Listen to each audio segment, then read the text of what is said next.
Boom. So we are recording now, so that's all good. And I've got my my fellow participant Brigitte. So good.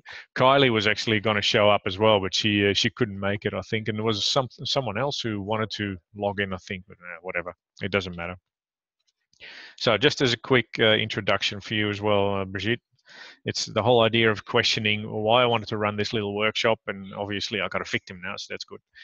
Is the whole my idea is that in practicals I see too often still, and I do it too, even in my counselling practice, too many closed questions. You know, have yous, did yous, are you, could you, would you, and the problem with that is that you can generally only get yes or no answers or really short answers. And as a counselor, that's not part of your professional sort of conversation toolkit, if you will. You want to get information out. And what I also hear is often clients or counselors in role plays do, so have you done this, this, and this, or so are you going to do this, this, or this? And it doesn't really lead to much. If your role play client is a willing participant, then generally they'll keep talking. But when you get real life clients, and I've done it, and I'm still doing it, and you can hear it, they often shut up and they shut down. They just don't talk anymore. And it's up to us to keep practicing that. So. Like you said, Bridget, it's chapter 5 out of Ivey and Ivey. I'll just hold it up. That book, we all know it. That book. Oh, that comes out in mirror. Hang on. That reads. Can you see it normally, or can you see it in mirror? No, I see everything clear. Yeah, but is it normal English or is it reverse? No, it's normal. It's normal. Okay. So what I'm seeing, I actually see the mirror image of it. So, no, I can read it. My left is my right now. It's like okay. So that book, and then chapter 5 about questioning. So in my master's, even I told you already, Bridget, but even in my master's studies now, my lecturers say, look, if you can get the art of questioning under your belt, you can pretty much always run a good counseling session, regardless of what you do. Regardless of what technique you apply, regardless of what specific angle you come from, as long as you got your questioning in order, you're doing okay, and then probably you'll get some therapeutic result. There are some stats on that. I think 30%, and I've got to go off the top of my head, but I think 30% of therapeutic success lies in the counselor-client relationship and them actually having a good conversation. So the client thinking that they feel understood and feel heard of. 30% of the success rate lies in what they call extra therapeutic factors. So that could be where the client lives, the support that they have, their mindset in general. It could be all sorts of stuff. So it's got nothing to do with the counseling relationship as such, but it just things for the client. So extra therapeutic factors or client-related factors. So 60% of therapeutic success lies already in the client themselves and in the relationship between client and counselor. So by you asking the right questions and getting the good conversation going, you already are affecting 30% of the therapeutic success, which is pretty good. It's nearly a third. And then 15% roughly is, or 10 to 15% is technique. So whether you use cognitive behavioral therapy or whether you use solution-focused therapy or whatever, and 15% is what they call expectancy of hope, or what they also call the placebo effect. So the fact that you are able, by talking to a client, give them a sense of hope that there's actually a solution to their problem, already accounts for 15% of the therapeutic success. So building a good relationship with your client, asking the right questions, plus giving them that sense of hope is 45% of the good result already. And that's pretty cool. Yeah. Yep. And then, depending on what you do, the other 15% is technique. So if you think, I can really deal with this because, for instance, I'm dealing with an addiction problem, that's where you can use, for instance, cognitive behavioral therapy. So that's another 15%. So 60% or more than 60 actually, what are we talking about? 60% roughly is already based on you working with the client having hope, and the technique you're using. And then there's a couple other little factors are in there, but that's pretty much the rough estimate. So using the right questions is a really important thing, I find. Now, obviously, there are many open questions and questioning techniques. Read chapter 5 because there's plenty in there. But what I always say is, look, get a handle on the who, what, why, where, when, how, and why questions. Who, what, where, when, how, why. The only exception sometimes is the why question. With why, you got to be careful. When you're in a sort of deep conversation with a client and you constantly keep asking why questions, it can sometimes come across as a bit threatening, as if they need to give a reason for why they've done stuff. So they might feel like, oh, why are you asking me that? So you got to be careful. And I hear that quite often in practice as well. I've fallen prey to that and still do quite regularly. So a client says something, and then I go like, well, why? That's not the right question. If you want to ask a why question, you can do it, but then you'll have to say something like, could you please tell me why that was such a big issue for you? So package it in a sentence or something. Don't just say why, because that often comes across as a little bit threatening or a little bit, sort of, well, explain, and that's not the point. So be careful with that one. But the who, what, where, when, how, and with a bit of caution, why are good questions to have in your toolbox. Yeah. And it really is just a matter of practicing, and that's for you as well, Brigitte. So let's just practice that one. This is not going to take more than half an hour tops. So what I'd like to do, let me do one more bit of explanation, then we'll get into it. So when you do the what questions, what questions generally go about facts. What happened, or what did you do when you said that, or what did he do when you said that, or what happened after that happened, or whatever. So what generally leads to facts? Who obviously leads to, well, the people involved. That's kind of obvious. I don't know what else they say. Oh, how? Yeah, how questions often have to relate to reasons for something, or ways that happened. How did that happen? So you give them more information on how that exactly took place.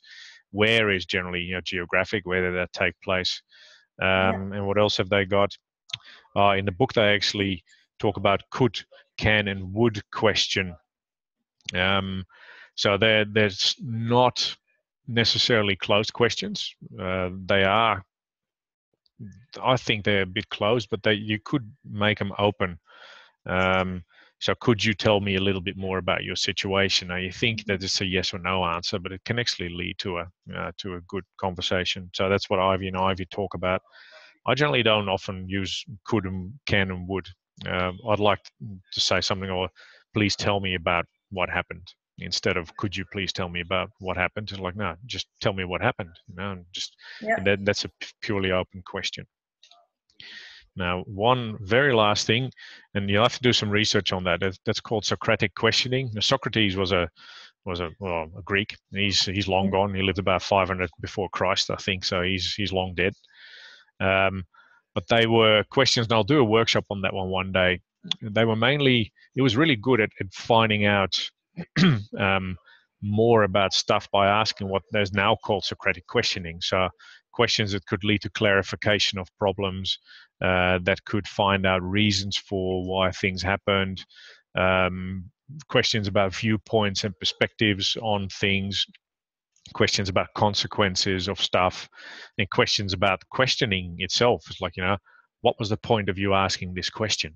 Or what was the point of you telling me this? So all that sort of stuff. So as part of your homework, I don't know if Ivey and Ivey actually do a little bit on Socratic questioning. They probably do, I would say. Let's have a look. I would expect they do. No, they don't. Okay. So that's something I'll run another workshop on, but I prefer you do some research on that one. Just type in Google Socratic questioning Socrates, and then you should come up with all sorts of stuff. That's plenty, but I'll leave that for another time. All right, now between you and I, just real simple. I'm not gonna grill you. I'm not gonna make it real hard on you, but I'll use an example out of the book. I have first thought. And the rest, go for it. Let me see if I can find. You know what? No, I'm gonna wing it. So I'll pretend I'm a client, and your job is to ask me some questions about that, but mainly use open questioning and questions that actually get the story out. Okay. So let me see if I can come up with a work-related one. I'll take one from 2 years ago when I was still doing something else. So, yep, unfortunately, I have to stop doing my counselling work for Campbell Page Employment Services, Bridget, because their contract is coming to an end, Yeah. and they obviously don't need my services anymore. And I feel a little bit down and out about that one. Can you help me with that? So, how you feel about this? Yeah, it makes me feel a bit down actually, because I thought I was on a pretty good wicket with them. And I was actually hoping that they would get a new contract, which would have meant that I probably would have had 5 more years of work with them. So a little bit disappointed. Oh, yeah. What difference make this for you?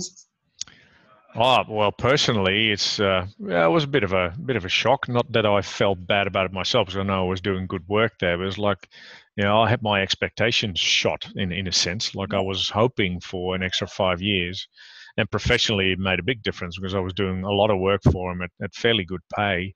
So yeah, it was a big part of my business, and to suddenly find out that 2 months from that point forward it wasn't going to happen anymore. That was a big shock financially as well. So yeah, not felt too great. A little bit down and out about that. What can you do about this? Wow, there's all sorts of options. Obviously, I can find new contracts, and I can find new people to work with or to deal with. But it's you know what, I think the whole idea is that I really like this, and just don't want to walk away from it. Really. Yeah. Oh, yeah. So, what can you change? What can I? Sorry. What can you change about Oh, this? what can I change? Well, not a lot. Not a lot in terms of factual stuff, because this is just what happened. It's a government change, and they lost their funding, so I can't change anything about that. Unfortunately, it's I might just be able to change my mindset on what I thought the next 5 years were going to be, and how I'm going to fill them in now. That's probably what I can change. Yeah. Oh. So, have you any plan? What's your plan? Nah, just tricking you here. No, just stepping in here real quick. Sorry. It's good. It's tough, hey. Yeah, I know. It's Because really that's awesome thinking. it's Yeah, really tough. In this one, easily you could have asked me more questions about, well, how long have you been working for him? And I could say, yeah, oh yeah, 4 years. And so, well, when did you start working for him? Yeah. And yeah, what was your work actually about? And how did you work with clients? So dig for information. yeah, And what I find, and you're doing it too, and I'm doing it too, so I'm not pointing fingers at you necessarily, is often go too quickly towards the solution side of things. Like, well, what can we yeah, change? Whereas I want to just have a bitch and a moan about the fact that I'm losing my work. So obviously I got to change things, but the whole idea is that I'm just feeling dumped. I'm yeah, feeling like I've lost something that was valuable to me. So doing it in a questioning way for you would be a good way to sort of deepen that story out and say, well, how long did you in what way did you like working there? What did you do on a daily basis? What did your work consist of? And how did they book your clients in? And where did you work? Was it just one location, or did you work across multiple locations? And yeah, yeah, how did you get paid? Was that on a well, that may be too personal, but stuff like that. It's like, what was going on? And yeah, so dig and say, okay, well, listening to all that, I can imagine you must feel a little bit down and out. It seemed like you were on a pretty good wicket, hey? And so, yeah, absolutely. Yeah, and that makes it tough then for a yeah, client to let that go. But in order for them to get that out and get that whole, therapeutic relationship going by you showing interest in what's going on, you make a big difference to their story already. And often they don't really need a solution anymore. It's just the fact that they've been able to get it out, and that's a simple one. It's a simple case scenario. It hasn't got too personal stuff in there. Well, I'll run with one that's actually let's run with a real life one. I'm not afraid to open up. Let's see if I can do it. Okay, my daughter. I've got a 17-year-old daughter. A 17-year-old typical teenager. I love her to bits. She's a great kid. But here we are stuck with the question between mum and dad, me and my partner. but how much freedom do we have to allow her, or should we allow her in doing her own thing? Yeah, so this is an actual question that we've often pondered. It's like our daughter wants to go out, so on Friday and Saturday she goes out, and why not? But then, okay, is there a curfew? Does she need to be back by a certain time, or can we just let her go? And if she doesn't stick to the rules or to the agreements, then what? Do we punish her by not allowing her to go out and put her on? What do we do? Now, that's a bit of a tricky issue, because my partner has slightly tighter rules when it comes to actually sticking to curfews, having them back in by a certain time, whereas I'm a little bit more easy when it comes to that. But I have way tighter ideas when it comes to who she hangs out with, and the people that I do and don't want her to interact with. So that's an issue, Bridget, for me. So can you help me with that? Good. How often she goes out? Well, since she's turned 17, before it was a little bit less, but since she's turned 17, pretty much every Friday and Saturday. Sometimes Sunday, but then she is back at a reasonable time if she has to go to school. But for the last 2 weeks, for instance, she's had 2 weeks off, and pretty much every evening, apart from a couple, she would go visit her friends. So the last 2 weeks quite often. Normally during school times, it's twice a week generally. You know where she's going? She tell you yeah, we do generally know where she's going.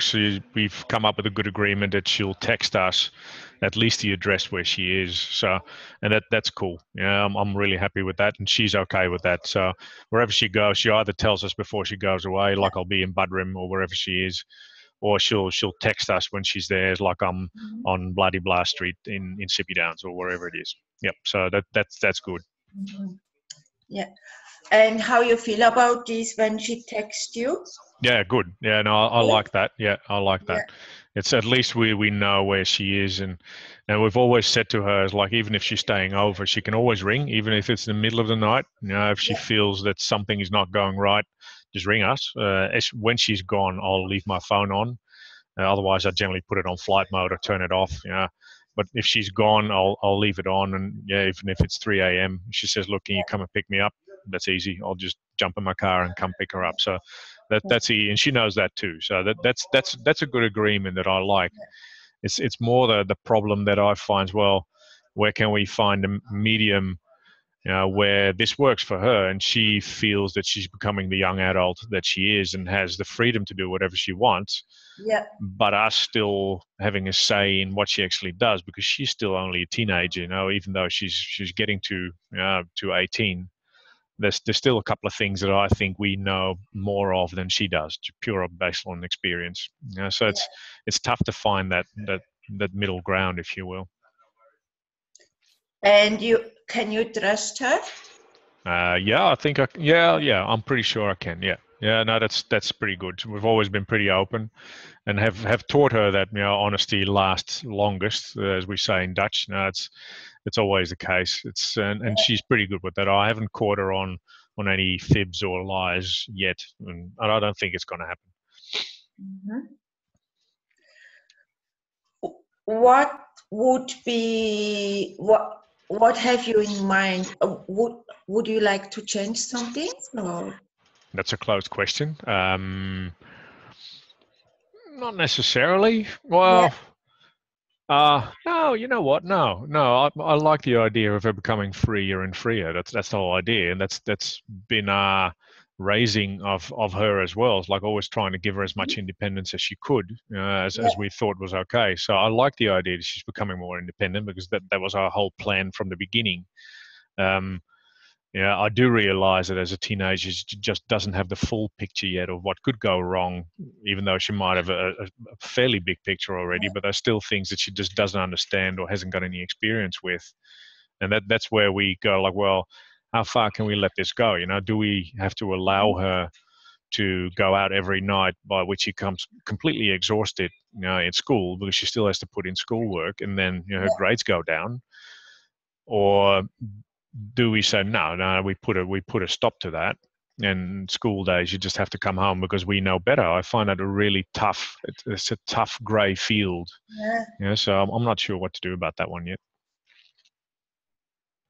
Yeah. Open question. Yes. Yeah. And but you sort of you can trust her. Mm-hmm. I like to know why it is bothering you because Mm-hmm. you have this trust. Mm-hmm. So what make you that you don't feel comfortable? What's happening? That's a good question. That's a good one. Well, I think we've talked about that one to a degree. What makes me uncomfortable is the fact that there are boys out there that are completely driven by hormones, and not much else at the moment. So it's she runs a risk every time she goes out with a group of friends, and they're pretty good boys. I've seen them all, and I sort of know them all, but still, you just don't know. So there's the risk of getting sexually assaulted, perhaps, or doing things in a drunken act, because that's the second one. They're drinking, can't help it. Yeah. So the combination of hormones raging and alcohol being involved for me is one of those things like, I'm not too sure. So that makes me feel a bit icky. And then the sheer fact of, the fact that she's in year 12, so her last year, I want her grades to be, good enough to go to uni. Yeah. So if she now starts to fall back in grades because she's going out too often and therefore is really tired, and then the question is, well, should we just let that go as part of the learn by doing kind of approach, or should we then say, no, this is where we still know a little bit better, and we want to make sure you get your 7-8 hours of sleep per night and get good grades at school, and then pull the reins in a little bit and maybe stop her from going out. So the bothering thing for me is that I don't have well, I lose control, which is okay, but I don't have control over what happens when Yeah. she's not in our place. So that's you feel that you have no control over your daughter. Mm-hmm. In a way, when she's not at home, no, I don't. Yeah. No. Ah. Not that I want control, but it's like I can't control the bad things either. If something would happen, I can't be there to stop it or prevent it from getting worse. Yeah. And have you told me you meet mostly the friends of her? Yeah, I've met pretty much all of them, bar one or two. And they're good kids. They're all 17, 18-year-olds. They're pretty good kids. They're all teenagers, but it's like they're still teenagers. So, nothing bad about them, but they think with their hormones more than with their brain at the moment, I think. Yeah. But Marc, can you think back when you were a kid, how it was? Yep. I was a goody two shoes, to be honest. so that's not completely fair. It's like I think I was too smart. No, not smart, but too intellectual for my age. So honestly, I've never really done bad things apart from getting drunk. My partner was different though, but that's a whole different story. She was a bit of a party animal, and my daughter sort of sits in between. So I think she's a little bit more careful. But still, she's a good-looking 17-year-old kid. So, just for me, it's as a father, it's like, But it's not only that. It's also how free should we let her go? Should we open up all the doors for her, or should there still be a couple of doors that we still hold the key to? It's like, no, that door stays shut, or we're actually shutting that door on you right now because, well, your school results are more important than you socializing. At least until the end of year 12. Not sure. What's happened if you would sit with her together and explain what you're feeling? Yep, well, we've done that in good times and in bad times. So, and then in the bad times we break out in a massive argument, obviously, and we don't get too far. In good times, when she's feeling good and we're feeling good, then we can have a conversation about that. And she's pretty reasonable. So it's we've come to an agreement now that seems to work. Fridays, I don't really care what she does. as long as she lets us know that she's staying over somewhere, and if she's intending on coming back, then I want to know too, beforehand. On Saturdays, that's fine too, generally, because there's not too much going on. And we had actually on Fridays, that's not entirely true. Fridays we do have a curfew because she has to work on Saturdays. Unless if she doesn't have to work, she can do whatever. But if she has to work, she has to be in by 1 o'clock the latest. That's just that's it. And she sticks to that one up until now. Last week we had an episode where she stayed away until 3 o'clock because the whole group fell asleep sometimes. She raced home after that, so came home at 3 o'clock. And well, that was one of those like, well, okay, 3, that's a bit too late, as we said 1. And then the consequence was that she couldn't go out the next day, and she accepted that. It was like, okay, that's so in that sense she's reasonable. But it's still that one of those things. And Sundays, if she wants to go out, she needs to be back by 9 the latest. If there's there's school day on next day, she just has to be in by 9 and can go to bed. So we can talk with her about it. But generally we're just old and antiquated, and we're not up to the 21st century standards of modern parents. It's like it's So how you feel when she should be in 1 o'clock and she come 3 o'clock? For me that's I think I'm the father, so I don't think I care too much. I generally sleep through that. Simone, my partner, actually sleeps very lightly and is very aware of the time. So in this one particular instance, she was actually ready to grab the phone at about 2 a.m. and ring her. It's like, well, what's going on? She didn't, but that's where she suffers a bit more than I do, because she does stay awake. So that makes it. She doesn't get a good night's sleep either, because she sort of worries about her. And that's not good. So maybe you should speak with your partner about this. Maybe sit all. It's hard, hey.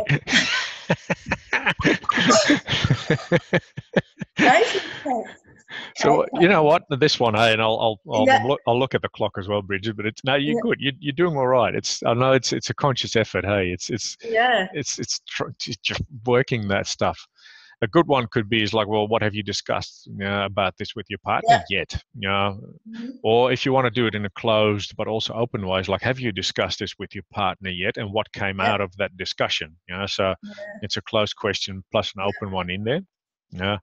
Careful with asking too many questions in one sentence, because that's a mistake that I make quite often as well. Like, okay, have you done this? Okay, how did that go? And what did you do afterwards? And how you feel about that? It's like, well, which one do you want answered first? So try and keep to one question. So a good one could have been is like, what have you, in what way or how have you discussed this with your partner already? And I said, well, we have, and that's true. We've had multiple sit downs on that one already to find out where we both stand, what we will allow. And then the next question could be like, okay, what was the result? What did you come up with?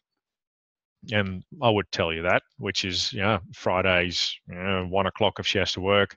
Otherwise, it doesn't really matter. Sundays, 9 o'clock, and Saturdays, whatever. That's pretty much the plan now. And a good thing, you could deepen this one out as well further back in time instead of forward, hey, because solution focused is good. But say, well, have you, and that's a closed one, but it's okay, have you discussed this with other parents who have kids? Because my daughter has friends who are friends of ours, and say, okay, what did the other partner or what did the other fathers and mothers, the parents say about this? What are their plans? And in what way could you maybe take on some of their advice? And in what way did they deal with the same situation regarding their kids? So that's something you can definitely discuss, and that works. And then ultimately, by putting all that together and say, okay, so I've heard you say that you're worrying about your daughter a little bit, and that's okay. I mean, she's your only daughter, so why wouldn't you worry? On the other hand, she's turning 18 next year, so after that point, you got nothing to tell anymore. Which unfortunately is true.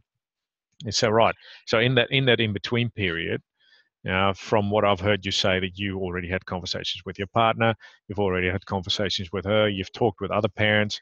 What would you now say is the overall solution that you think could work? Yeah. And then talk about that. And I ultimately say, okay, well, let's summarize all that. So blah, blah, blah, blah. So for now, you're quite okay. It seems, if I'm hearing you correctly, it seems that you're quite okay with the Friday, Saturday, Sunday rule, and your daughter seems to be okay with that. So is this a workable agreement for now? And I would say, yep, because it seems to be.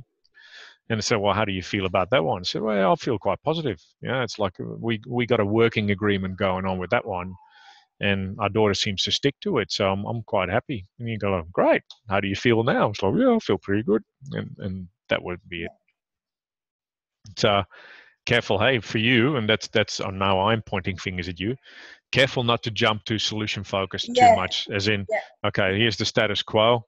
Go back a bit, just find stuff out from past stories and ask me to tell about my daughter, what sort of kid she is, what sort of hobbies she has, what's her character like, what sort of personality does she have, is she a fun-loving extroverted person, is she more a bit of a bookworm introverted kid, how does she operate, does she have a job, how does she go at school? Just get me stories, get my stories out and say, okay, now I know all this, how would you like to go from here? What's the plan? So always dig for past, and then you can easily fill half an hour, 3/4 of an hour session already with just getting fact. And that's where the Socratic questioning comes in as well. So keep that in mind. So do a bit of research on the Socratic questioning, so deepen the story out. And then use that chapter 5 thing. Ivey and Ivey. Use that one to get more clear on the open questioning, but keep practicing and practice with friends. Just don't tell them you're going to do it, but just do it. Just ask what, where, why, when, how questions constantly, and then let them open up to their story. And at some stage, that becomes one of those things that just so ingrained in your head that you just do it automatically. You don't have to think about it anymore. Questions, things for you that aren't completely clear or you wanted to practice with? Because I can hear that it's for you sometimes still a very deliberate exercise. It's like, I got to practice on, I got to focus on this one. Like, I try, but I caught me already that I do this private a tiny bit. Yeah, good. Excellent. Yeah. That's good, eh? I mean, often, and that's something I heard before I started even with counselling, when I was still doing a lot of coaching stuff and working in law, that sometimes I went out, for a drink with someone, and I didn't do anything but ask questions. It just worked out that way, either because the person on this side was a bit of a chatterbox and just kept talking, and I just kept asking questions. And in the end, I walked away from that conversation not having really talked about me or my story at all. And then you would come across that person maybe a week later, and it's like, oh man, we had such a great chat last week, didn't we? And I go, well, yeah, you did. But and it's one of the things. There's a book I read years ago, How to Win Friends and Influence People. I don't know if you know that one. Yeah, How to Win Friends and Influence People. And one of the big rules or tips in there is let other people talk. Because they think you're amazing if you let them talk. And if that works, and if it works, so if other people can just keep talking and talking, then they think you had a great conversation, whereas not really, because you didn't say much, but they think you're the best guy ever because you were such a good conversation partner. You're like, I didn't say a thing. I just asked questions. Counselling is the professional art of doing that. Where 30% of the client, the therapeutic success is inclined, a client therapist relationship. So if you can do that professionally, you don't even have to say anything about yourself, but ask the right questions and keep the client talking. They'll think you're the best. You haven't even said anything. You just ask questions to get their story up, make them feel heard, make them feel understood.